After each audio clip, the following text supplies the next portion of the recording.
안녕하세요. 일요 대중지성 담임 안혜숙입니다. 2023년 일요 대중지성 테마가 철학과 운명이던데요. 이 둘을 함께 배우는 이유가 있나요?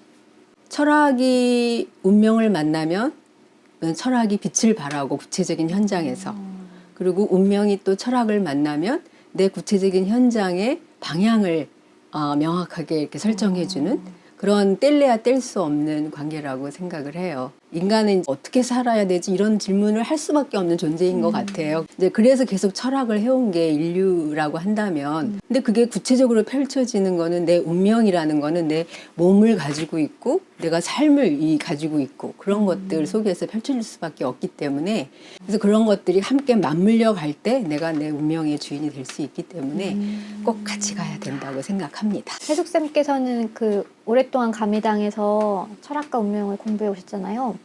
이 공부의 매력은 뭐라고 생각하시나요? 즐거움, 재밌음, 기쁨 이런 거예요.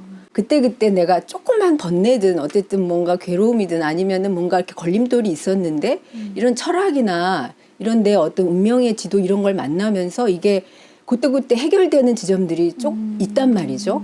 그랬을 때 오는 그 기쁨은 그냥 내가 이전에 그냥 뭐 어떤 걸 성취하고 뭘 사고 뭐 이렇게 했을 때 오는 기쁨이랑은 차원이 다른 기쁨이라는 걸 제가 이제 몸적으로 느낀 거죠. 1교시에는 서양 철학사하고 장자를 공부하더라고요. 네. 근데 서양 철학 중에서 철학사, 그다음에 동양 철학 중에서 장자, 이거를 공부하는 이유가 있나요?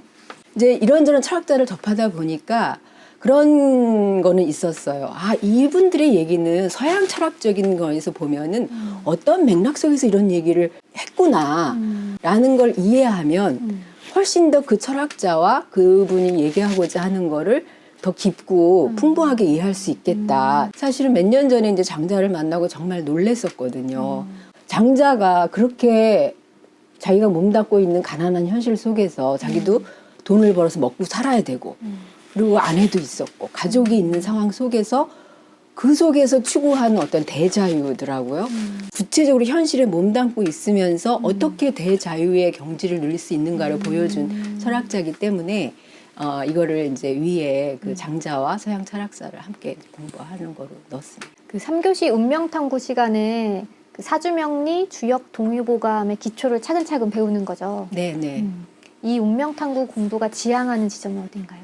사주명리와 주역과 동의보감은 음양오행이라는 동양 사상의 베이스, 동양 철학의 베이스가 되는 그런 사상 속에서 이게 이제 나온 거거든요. 그래서 물론 그 주역이 이제 그 기초가 거기에 깔려 있으면서 사주명리와 동의보감이 함께.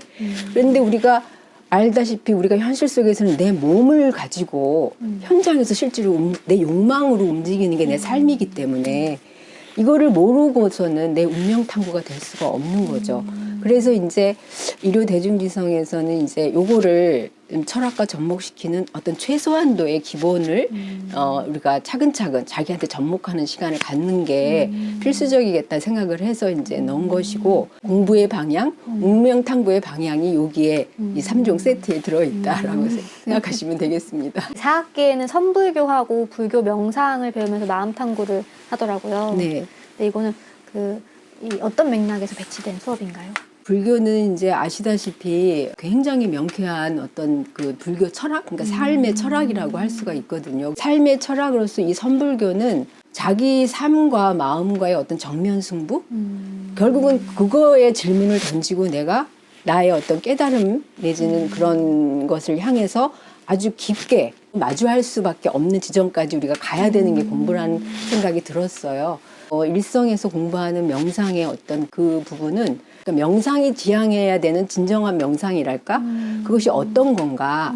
결국은 우리가 함께 살아가는 존재일 수밖에 없고 그 속에서 어떨 때 진정으로 우리가 자유로워질 수 있는가?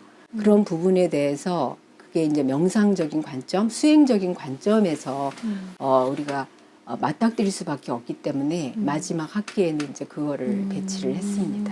자기 삶과 운명의 주인이 되는 공부를 일성에서 1년 동안 하게 될 텐데, 이 삶과 운명의 주인이 되려면 왜 공부를 해야 되나요? 이제 지금 그 질문을 들으니까 딱 떠오르는 그 시가 있어요. 내가 내 삶을 연구하지 않으면 다른 자들이 나를 연구한다. 다른 자들은 나를 지금도 끊임없이 나에 대해서 연구하고 있다는 거죠. 꿈과 심리까지. 그래서 어디에 갔을 때 그 심리를 이용해서 뭘 사게 하고 뭘 심리를 이용해서 투표를 하게 하고 실제로 내가 나를 연구하지 않으면 나는 지금 나는 잘 살고 있어 하지만 내가 진정으로 원하는 게 아닌 걸 선택하고 있거나 그래서 자기를 탐구하지 않으면 어느 순간 내가 왜 이렇게 공허하지 내지는 왜 내가 이렇게 살았지? 이런 질문들이 오는 게 그런 맥락인 것 같아요.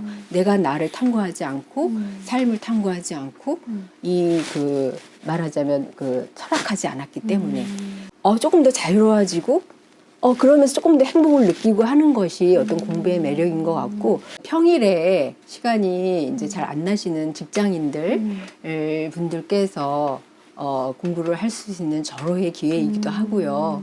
이거 확신을 든 다음에 딱 발을 내딛는 게 내 어떤 운명을 만드는 게 아니라 어떻게든 내가 몸을 밀어 넣어 하고 그 속에서 내가 어떤 길찾기를 하는 것 이런 것이기 때문에 지금 이 순간 선택하는 그것이 자기 운명의 주인이 되는 한 걸음이 된다고 생각을 합니다.